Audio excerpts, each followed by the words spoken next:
तो फिल्म की शुरुआत में हम कीगो यामाशीरो से मिलते हैं, जो कि एक टैलेंटेड मांगा आर्टिस्ट है। वो अपनी ड्राइंग्स को लेकर एक बड़े एडिटर के पास इंटरव्यू भेज जाता है, जिसका नाम था ओमुरा। अब ओमुरा को कीगो की ड्राइंग्स तो पसंद आती है, लेकिन वो उसे बताता है कि उसके कैरेक्टर्स में डेप्थ की कमी है और ऐसे नहीं, उसे रियल वर्ल्ड और बड़े नॉवलिस्ट वगैरह से इंस्पिरेशन लेकर फिर से कोशिश करनी चाहिए। इससे कीगो काफी अपसेट हो जाता है और वहां से स्टूडियो चला जाता है, जहां वो एक मांगा मास्टर के लिए असिस्टेंट का काम करता है। यहाँ हम देखते हैं कि बॉस उसे एक घर की ड्राइंग बनाने का काम देते हैं। वो कहते हैं कि घर ऐसा होना चाहिए जिसकी फीचर्स में डेप्थ वगैरह हो और थोड़ी हट के लगे। अब इस ड्राइंग को रियल वर्ल्ड से उठाकर बनाना था, जिसके लिए कि वो आसपास के नेबरहुड में कोई ऐसा घर ढूंढने निकल जाता है। यहाँ फाइनली वो एक घर पाता है और बाहर खड़े होकर वो उसकी ड्राइंग बनाने लगता है। अब इस घर से काफी म्यूजिक की आवाज आ रही थी, जिस वजह से पास के नेबर्स कीगो को उसी घर का समझकर उसे म्यूजिक लो करने को कहते हैं, वरना वो पुलिस बुलाने की बात भी कहते हैं। ये सुनकर कीगो उन्हें को ढूंढने अंदर जाता है और लिविंग रूम का नजारा देख के उसके होश उड़ जाते हैं। वो देखता है कि यहाँ किसी ने 4 लोगों की एक फैमिली को बेरहमी से मार डाला है और किसी फैमिली डिनर को डिपिक्ट करते हुए डाइनिंग टेबल के चारों तरफ उन्हें बांध रखा है। कीगो ये देखकर बहुत घबरा जाता है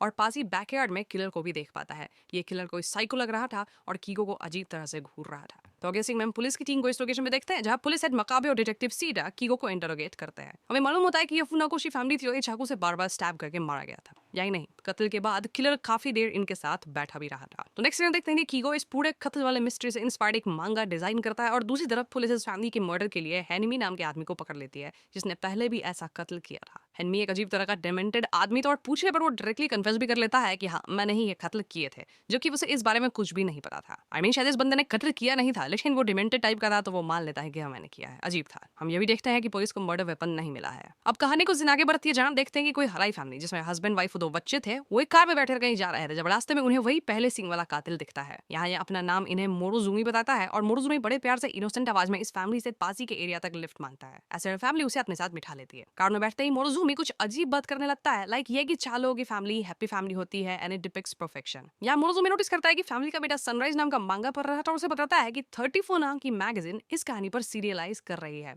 मोरोजा में काफी एक्साइटेडली सनराइज और 34 नाम की मांगा सीरीज के बारे में बात करता है और बताता है कि इस कहानी का सीरियल किलर डैगर उसी की तरह दिखता है। ये सुनकर वहाँ कार में मौजूद सभी लोग अनकंफर्टेबल लगते हैं और फैमिली की वाइफ उसे कहीं दूर जाने को कहती है। ये सुनकर मोरोजामी काफी गुस्से में दिखता है। नेक्स्ट सीन में हम देखते हैं कि इस फैमिली को ही पहली फैमिली की तरह ब्रूटली स्टैब करके मार डाला गया था। अब डिटेक्टिव सीरा यहाँ एक इंट्यूशन पर कार के रूफ को चेक करता है, जहाँ उसे एक नाइफ मिलता है जिससे सपोजली कातिल ने कत्ल किया होगा। इस पर मकाबे काफी शॉर्ट हो जाता है और सीरा उसे 34 बुक दिखाता है। अब इस बुक को पढ़ते तो मकाबे पढ़ता है कि बुक की पहली और दूसरी स्टोरी एग्जैक्टली वही है जो पिछले दोनों मर्डर्स में हुई है। In fact her seen the depiction, जैसे कि कार में नाइफ की लोकेशन, सब एग्जैक्टली सेम है। और ऑफ कोर्स ये कहानी लिखने वाला और कोई नहीं बल्कि कीगो था, जो कि अब उसी एडिटर के फॉर्म में एक बहुत बड़ा मांगा आर्टिस्ट बन गया था। इन सब बातों से डिटेक्टिव और हेड कंक्लूड करते हैं कि कत्ल करने वाला या तो कीगो खुद है या फिर कोई पागल कॉपीकैट किलर है जिसने 34 पर रखी हो। अपने शक को कंफर्म करने के लिए डिटेक्टिव सीधा कीगो से मिल जाता है, जहां वो कीगो से उसके सीरियल किलर कैरेक्टर डैगर के बारे में पूछता है। कीगो कहता है कि ये कैरेक्टर सिर्फ उसकी इमेजिनेशन है और उसने बस पहले मर्डर सीन से इंस्पायर होकर सनराइज कहानी लिखी थी। वो ये भी कहता है कि उसने नहीं सोचा था कि इस कहानी का सेकंड पार्ट को कोई एक्चुअल किलर कॉपी करेगा। डिटेक्टिव उसकी बात पे यकीन तो नहीं करता, लेकिन वहां से चला जाता है। अब हम देखते हैं कि कीगो इस बात से काफी डिस्टर्ब हो गया था कि उसकी मानव सीरीज से इंस्पायर होकर किसी ने कत्ल किए हैं। ऐसे में वो अमूरा से इस सीरीज को आगे बढ़ाना बंद करने के बारे में कहता है, लेकिन अमूरा कहते हैं कि अभी तुम्हारी बुक के बहुत रीडर्स वगैरह हैं और तुम्हें इस सब पर ध्यान नहीं देना चाहिए। वो इंस्टेड कीगो को ये सोचने के लिए कहते हैं कि हम अगली कहानी में डैगर के मर्डर वेपन के बारे में क्या लिखेंगे, लेकिन कीगो इस बात से काफी डिस्टर्ब दिखता है। करने सीन हम देखते हैं कि कीगो एक बार में बैठा ड्रिंक वगैरह कर रहा है, जहां उसे मिलने फिर से सीधा आता है। यहाँ सीधा उसे दोबारा रिक्वेस्ट करता है कि अगर उसे कत्लों के बारे में कुछ भी पता है तो वो तुरंत पुलिस से कांटेक्ट करे, क्योंकि इससे विक्टिम्स की फैमिली को बहुत मदद मिलेगी। इसके बाद वो कीगो को अपना कार्ड देकर निकल जाता है। अगले ही क्षण इस बार में मोरोजुमी आता है और खुद को कीगो से इंट्रोड्यूस करवाता है। मोरोजुमी यहाँ कीगो को अपने पहले कत्ल पर मांगा लिखने के लिए धन्यवाद कहता है और बोलता है कि उसने उसकी दूसरी स्टोरी को भी रियलाइज कर दिया है, यानी कि उसको एकदम रियल कर दिया, वो कर लिया। ये बात सुनकर कीगो बहुत घबरा जाता है और मोरोजुमी यहाँ कहता है कि मैं भी तुम्हारी तरह ही मानता हूँ कि 4 लोगों की फैमिली ही परफेक्ट होती है और मेरे पास तुम्हारे नेक्स्ट कहानी के लिए एक बहुत अच्छा आइडिया है। ये कहकर मोरोजुमी कीगो को कान में कुछ फुसफुसाता है, जिसे सुनकर कीगो बहुत डिस्ट्रेस्ड हो जाता है। इसके बाद हम देखते हैं कि किलर वहां से जा चुका था। अगले दिन हम देखते हैं कि डैगर यानी मोरोजुमी कैंपिंग के लिए आई हुई 4 लोगों की फैमिली को मार डालता है। इधर पुलिस स्टेशन में मर्डर वेपन की फॉरेंसिक रिपोर्ट आती है, जिसमें सामने आता है कि पहले के दोनों मर्डर्स इसी नाइफ से किए गए थे। यहाँ डिटेक्टिव सीधा परेशान हो जाते हैं क्योंकि 34 की तीसरी रिलीज में भी यही बात पब्लिश हुई है। दूसरी तरफ हम देखते हैं कि कीगो को उसका बॉस कॉन्ग्रेचुलेट करता है about the murder weapon twist, लेकिन कीगो काफी परेशान दिखता है। और हम देखते हैं कि कीगो और उसकी वाइफ एक डॉक्टर अपॉइंटमेंट से लौट रहे थे क्योंकि कीगो की वाइफ प्रेग्नेंट थी और रास्ते में उन्हें मोरजुमी मिलता है। वो एज यूजुअल कीगो को तीसरी पब्लिकेशन के लिए कॉन्ग्रेचुलेट करता है और उसकी वाइफ से ये भी पूछता है इफ शी वाज प्रेग्नेंट। यहाँ कीगो फिर से बहुत डर जाता है और उसकी वाइफ कंफ्यूज दिखती है। पूछा है मोरजुमी बताता है कि वो कीगो की कहानी का को राइटर है, जहाँ कीगो उसी के आइडियाज का इस्तेमाल करता है। इस सिचुएशन को देख कीगो तुरंत अपनी बीवी को लेकर यहाँ से निकल जाता है और रास्ते में कीगो सारी बात अपनी वाइफ के साथ शेयर करता है और डिसाइड करता है कि वो 34 का सीरियलाइजेशन बंद कर देगा। नेक्स्ट सीन में कीगो सारी बात डिटेक्टिव सीरा को भी बता देता है और कीगो बताता है कि वो कभी भी एक बहुत अच्छा मांगा आर्टिस्ट नहीं था, लेकिन जब उसने पहले मर्डर सीन में मोरजुमी को देखा तो उसके दिमाग में पहली बार एक बहुत अच्छे कैरेक्टर का जन्म हुआ। इसीलिए उसने 34 सीरीज शुरू की, लेकिन उसे नहीं मालूम था कि ये किलर उसकी आगे की कहानियों को सच करने लगेगा। सीरा कीगो से किलर का डिस्क्रिप्शन वगैरह पूछ कर नेता जाते हैं। तो अगले सीन में देखते हैं कि कीगो 34 को आगे लिखने से मना कर देता है, जिस पर उसका बॉस उसे कहता है कि उसे एक फाइनल एंडिंग लिखनी चाहिए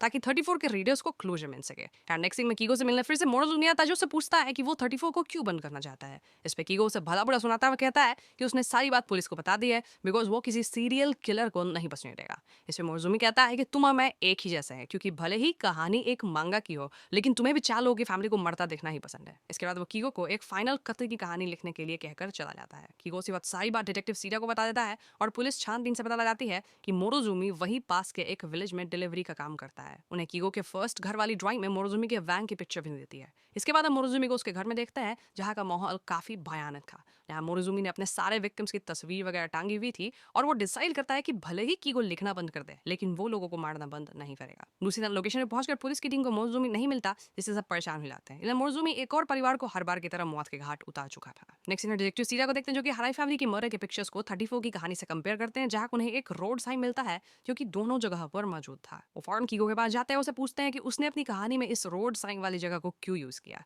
इसमें कीगो कहता है कि इस एरिया में 1989 के अराउंड एक विलेज हुआ करता था नेम्ड कुशो। इस विलेज में एक कल्ट रहता था जिनका मानना था कि 4 लोगों की फैमिली ही सेक्रेट होती है और वो इस रिचुअल को फॉलो करते थे। अपनी रिसर्च के दौरान कीगो इस गांव के बारे में पता लगाया और यहीं दूसरे कत्ल वाली कहानी को गढ़ा। डिटेक्टिव कीगो इस कंक्लूजन में पहुंचता है कि किलर जरूर इसी कम्युनिटी का हिस्सा रहा होगा, क्योंकि सिर्फ मांगा पढ़ के इस जगह के लोकेशन को पक्का जानना इम्पॉसिबल था। मोरोवर कीगो ने अपने मांगा में इस रोड के साइन को फेक नाम दिया था, लेकिन किलर सीधे यहाँ पहुंच पाए अविचमेंट कि उसे मालूम था कि किस लोकेशन की बात की जा रही थी। तो ये सब डिस्कशन के बाद डिटेक्टिव कीगो को घर में ही रहने की सलाह देकर वहां से चले जाता है। मैं हम देखते हैं कि डिटेक्टिव सीरा के घर से निकलते ही उन पर हेनमी अटैक कर देता है और उन्हें ब्रूटली मार डालता है। जहाँ ये सारा सीन पास ही से मोरोजुमी देख रहा था और एंजॉय भी कर रहा था। डिटेक्टिव की मौत से कीगो बहुत दुखी हो जाता है और 34 को आगे नहीं लिखने का डिसाइड करता है, लेकिन हेड मकाबे उसे समझाते हैं कि सीरा को कीगो की कहानी बहुत पसंद आती थी और उसे अपने मांगा को एक परफेक्ट एंडिंग देनी ही चाहिए। अब अगले सीन हम देखते हैं कि कीगो 34 की फाइनल स्टोरी लिखता है, जो कि उन इंसिडेंट से इंस्पायर्ड थे जो कि अब तक फिल्म में होते आई है। इस स्टोरी के अकॉर्डिंग किलर खुद कीगो की फैमिली को मारने आता है, जिसमें उसकी माँ, पिता और बहन शामिल थे।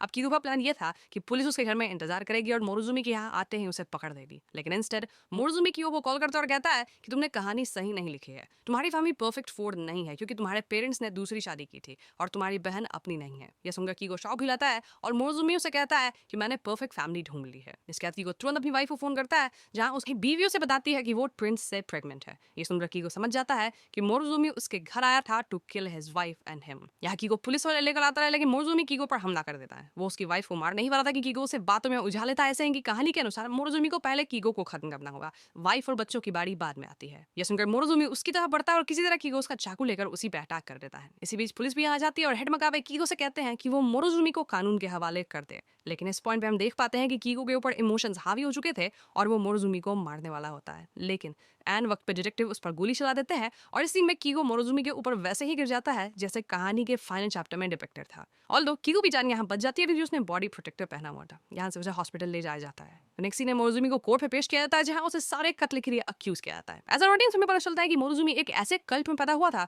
जहाँ 4 लोगों की फैमिली को ही सही माना जाता था और उसकी अपनी कोई आइडेंटिटी थी ही नहीं। ना तो उसका कभी नाम रखा गया था, ना ही उसका कोई पता था। यहाँ रिवील होता है कि जब हेनमी ने एक्चुअली में 4 लोगों की फैमिली का कत्ल किया था तब वो सिर्फ 16 साल का था और मोरोजुमी से इंस्पायर हो गया था, लेकिन आगे वो इसी इंस्पिरेशन में कारण वैसे ही कत्ल परफॉर्म करने लगा और अब हेनमी उसका फैन बन गया। एज एन हेनमी उसके लिए छोटे मोटे कत्ल करने लगा। यहाँ हम ये भी समझ पाते हैं कि हेनमी क्यों फुरोकोशी फैमिली के कत्ल का इल्जाम अपने सर पे ले गया था। दूसरी तरफ हम देखते हैं कि कीगो अस्पताल में भर्ती है और इधर कोई उसकी बीवी पर नजर रख रहा है। आखिरी सीन में हम देखते देखते हैं कि हेड मकाबे कीगो के पास बैठकर उसकी बुक पढ़ रहे हैं, जहां उनकी नजर पड़ती है एक ड्राइंग पर जो कीगो ने बनाई है। कोर्ट रूम में मोटोजुमी से पूछा जाता है कि उसे किस काम की सजा दी जाए, जिसपे वो कहता है कि आप ही बताइए कि आखिर मैं हूँ कौन। इसके बाद कैमरा कीगो के चेहरे पे फोकस करता है और इसी के साथ ये फिल्म खत्म हो जाती है।